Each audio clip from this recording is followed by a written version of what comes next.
Well, hello everyone.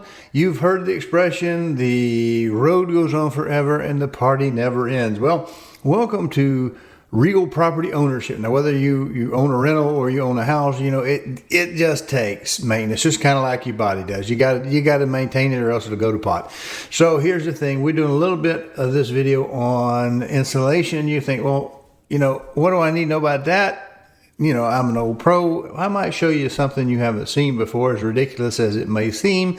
And then, of course, if you're a newbie, I want to point something out to you that I once learned the hard way, because it wasn't that I was stupid. I just didn't know to ask the right question, and I never paid much attention. So we're going to get to it right after we roll title.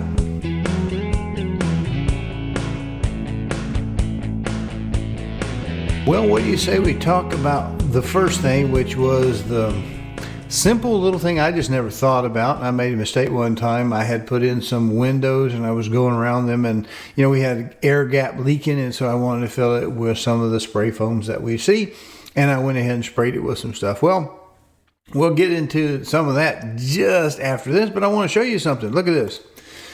These are side-by-side pictures. And here is some foam, and of course here is some other foam. This is obviously the new door and the new foam, because we can see the door is clean and fresh painted, and we can see that we have obviously up here some yellow spray foam kind of filling those little gaps. And on this side, of course, we have some white foam. Well, here's the interesting thing that I want to point out. They're basically the same foam. In fact, I think it's the same brand. It's a brand called Great Stuff Foam for windows and doors, and there's more than one type of foam, and it's right there on the can if you know to look at it. And usually they're side by side. Take the time to pick it up and look at it. There are Great Stuff foam products that have, like, for 3-inch gap, big gaps and things, and they're going to expand a lot. I probably wouldn't use that on like the door frame that you just saw there. And I wouldn't use even the 1 gap filler on a window or a door, because most of the time it's highly expensive and it will push too hard against the frame, and you can actually move some of that framing around, some of the inside, and jam a door or window where it doesn't want to slide good. So get the right stuff if you use Great Stuff. And speaking of Great Stuff, let's go ahead and look up here. We have on the monitor, we have a lot of different brands, and that's what I was trying to say. There's not just different brands, there's different applications. Now, of course, you can buy it in bulk. You can buy, like this one says it's gaps and cracks, and it says up to 1 inch. They make some, look at the color change difference. This one says it is the Pro Cans. I guess there's just more in it. The blue can, yellow can, red can, somewhere up here, I've already seen it. We have the big gap. There it is. Gaps and cracks. No, big gaps, 1 inch, 1 inch, 1 inch, 1 inch. There it is. Great Stuff big gap filler. Well, what you want to do, whether you use this brand or some other brand, you want to get something that will in fact do doors and windows. There it is. I look right over it. It's the blue can.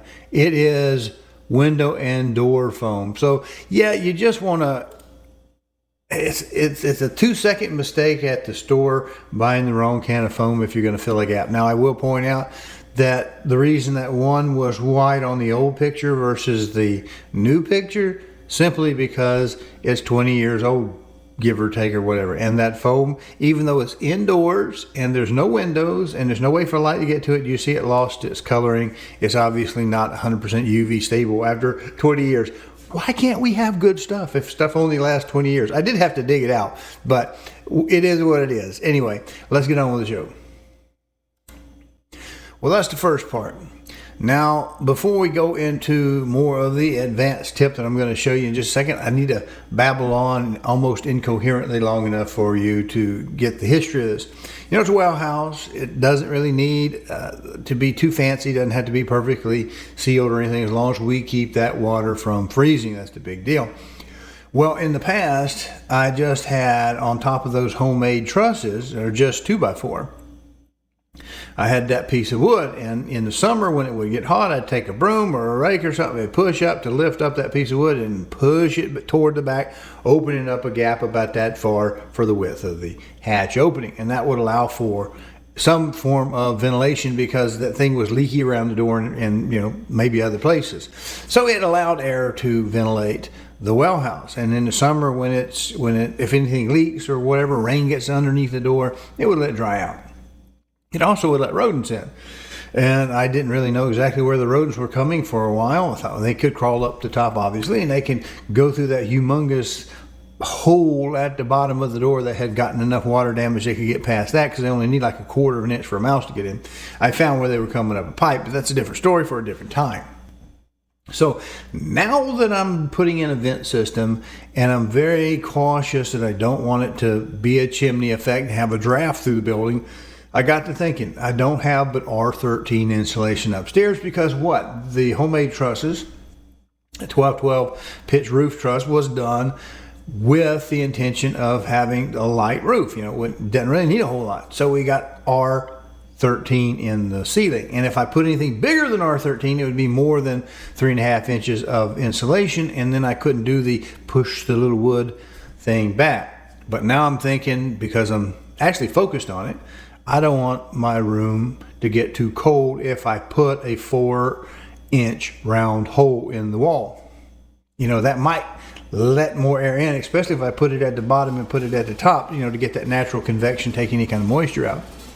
So I bought a roll, just a single roll. I didn't count out the square footage of coverage, to be honest with you, because I had a partial roll of R19 at the house in the attic, and I could get that and finish that up. So I bought just one roll of R30 because I couldn't find R19 unfaced, so I got R30. What the heck.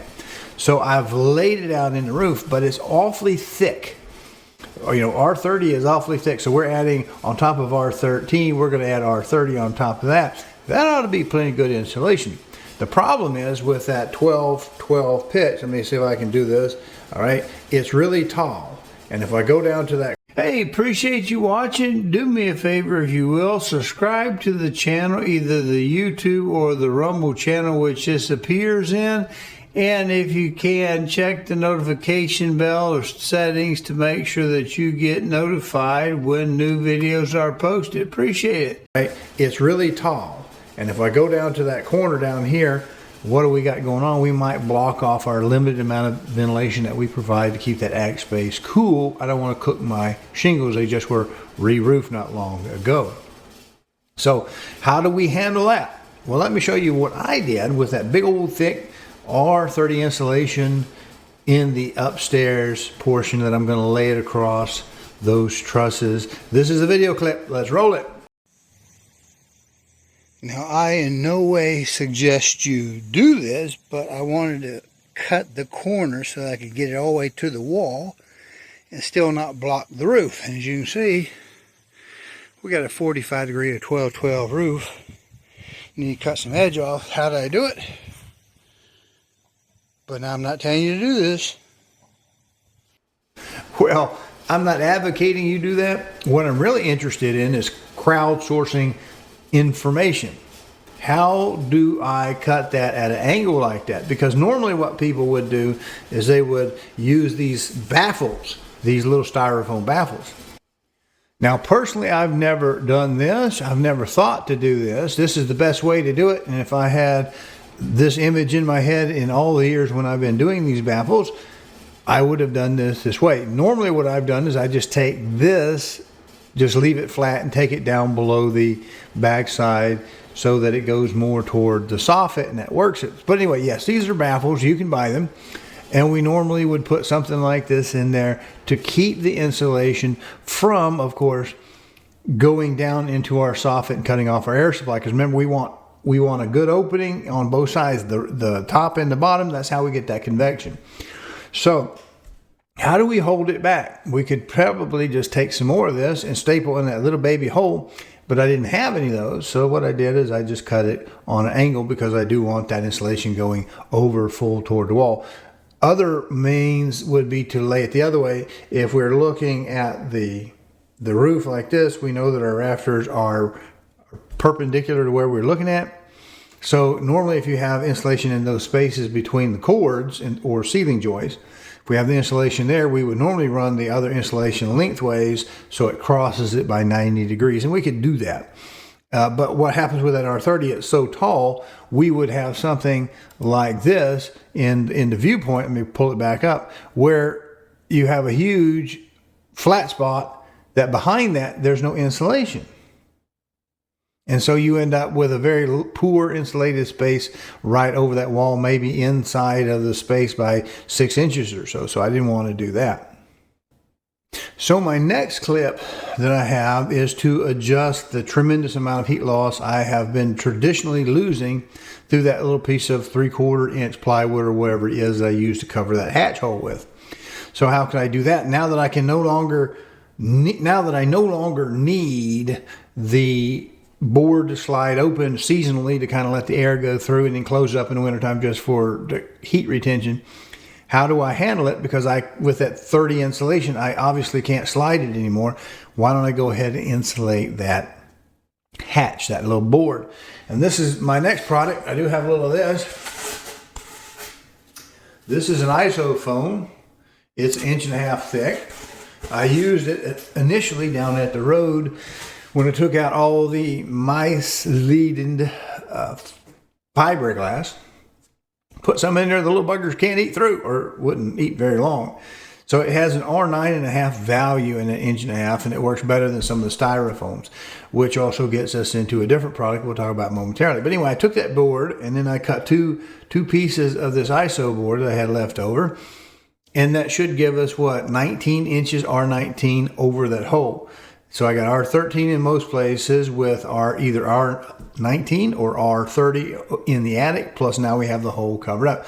The problem that I have is, let's look at that video clip and we'll come back. Well, that's my solution to a plug for that hole, which was just up until today, you know, the 20 plus years it's been there, just been just a piece of board with no insulation at all.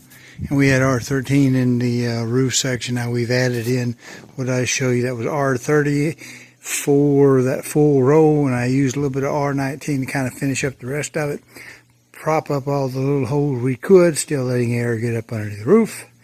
And now we have a hole. Now I'll probably have to shoulder this way or this way, at least on the long side after that glue holds, that foam board glue holds, because it's pretty tight to the way I made those trusses years ago. I have some vertical pieces just right at the hole, and I got a feeling that I can't get this to pass in at an angle and lay down unless I shape that, at least that top board. Now I believe, as I said in the video, I haven't watched that video in a couple of weeks, that if I needed to, I would chamfer that top layer, because you see there are two foam boards there. That top layer, I would chamfer it off a little bit so that the board could lift up, and on the side I just moved my hand on, it would not interfere with the verticals in the truss so that you could actually move it. Because if you think about putting your board in, I have stuff to the side, I needed to be able to lift it up, and that would kind of make it necessary that the highest part, I need to take that little edge off. And I did. I used a little baby battery powered circular saw outside, not to breathe the stuff in, and then trimmed off about 35 degrees of that so it would tilt. Works great. But we also use something that, another product to be aware of. I didn't discover this but the hard way, because I had never seen it before. First time I tried to glue foam board down, I discovered that silicones and most caulks will react with the foam board, and it just eats through it, and so it looks horrible and looks like little termite or bug holes or pill bug holes through wood, you know, the little paths wherever you put it.